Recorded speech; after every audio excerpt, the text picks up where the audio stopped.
What I want to do today is talk to you about trade show booths and what are included, what equipment's included in your booth purchase, how to make that work for you, and how trade shows in general come together. First off, there's a trade show producer, and that's the company that actually hosts or puts on the trade show and sells the booths.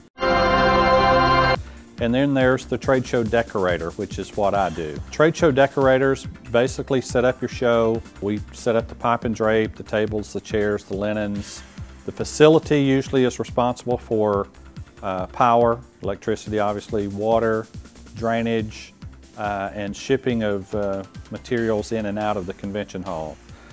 So you basically have three different components to work with. You have your producer, who is the person you probably are paying your money to exhibit. Then you have your show decorator that's going to take care of you once you get on site. And then you have the facility that hosts it. So those are the three different components of the trade shows. Now in your booth, traditionally what we have is a 10-foot by 10-foot area for one booth. It consists of an 8-foot high back wall, as we call it. That 8-foot wall is often shared with a neighbor behind you, and then you have neighbors to the side of you, and that is separated by a 3-foot side rail, as we call it. Traditionally, those side rails will be locked in at 10 feet to make your booth 10 feet by 10 feet. For what is included in your booth, you have an 8-foot table with a tablecloth that's a 60-inch by 120-inch cloth, 2 chairs, and sign hooks. Sign hooks are provided to you. You can have as many as you need to hang a banner or a sign. We prefer that you not use double-sided foam tape or straight pins, as that can be harmful to the equipment or to the personnel. We have an example here of a Coroplast sign. It's preferable that your sign be at the top of your booth where it can be seen versus having signage on front of your table. And that's because if people come up to your booth, which you want them to, and they're standing in front of your table, then others walking by cannot see who you are. So you really want to have your identifying signage up high where it can be seen.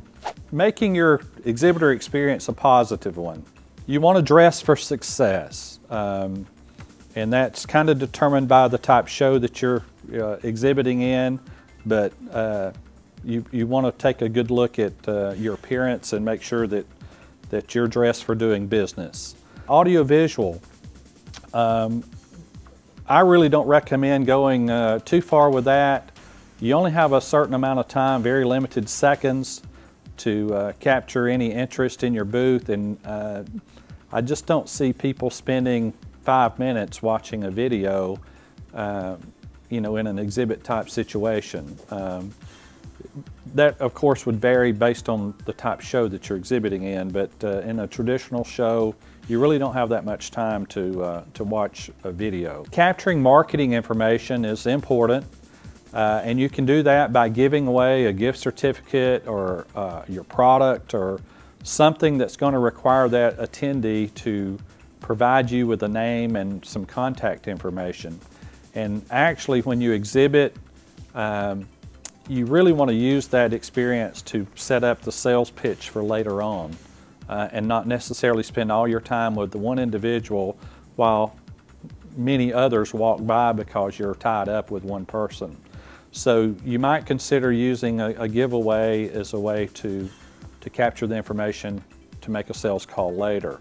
Business cards, obviously you need as many business cards on hand as you can, and a handout, something to get in that attendee's hand that has your name on it and how they can reach you and what your product is. Now exhibiting no-nos, it's quite interesting that over the years we've seen all kinds of experiences with how people kind of view their exhibitor experience. Eating in your booth, you just really should not do that. That's just not an acceptable habit for that. You don't want to leave your booth unattended. Obviously you can't make a sale if you're not there, so You always want to have somebody in your booth. Bad breath.